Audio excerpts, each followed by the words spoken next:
Hello.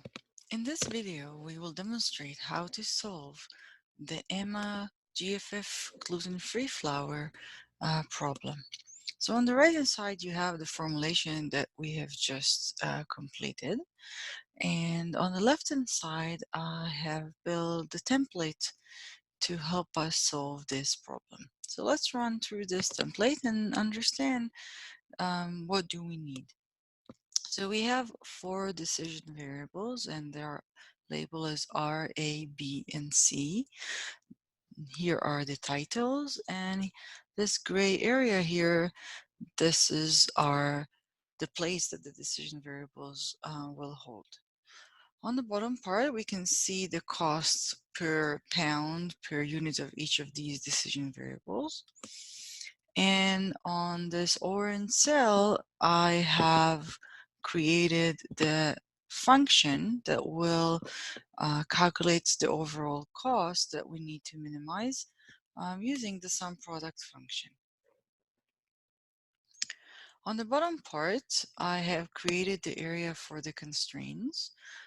Again, labeling the variables, and on the left-hand side, I labeled the equivalent constraint number to the formulation, and I placed the coefficients of the variables based on each of the constraints.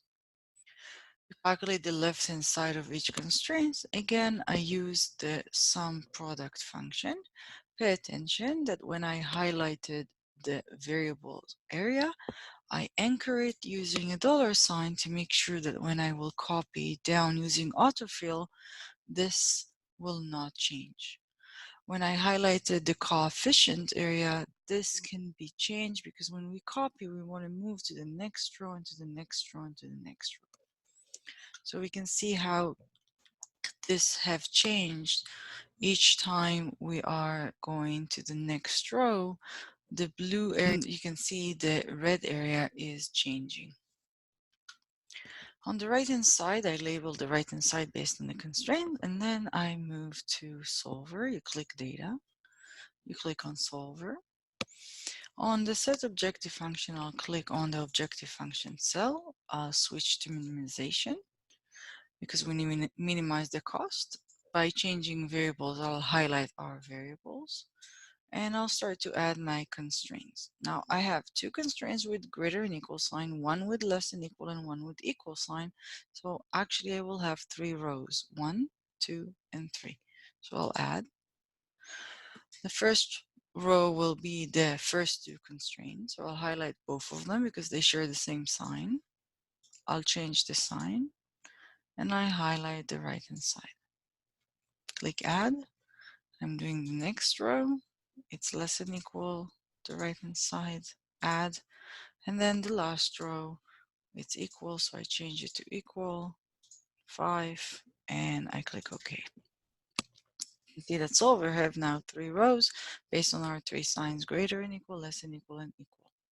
Make sure your non-negativity is clicked and simplex Excel is highlighted, and then you can click solve. Automatically the solution appeared on the template. Let's click answer and sensitivity report and click OK. On the bottom part of your spreadsheet, you'll get the reports are done, and you can already see how many pounds we need to use from each of the flours in order to minimize our overall cost of 5 pounds bag of flour of the gluten-free golden flour. So that's the illustration. Obviously, you can go and look at your reports and analyze your sensitivity report based on this specific example.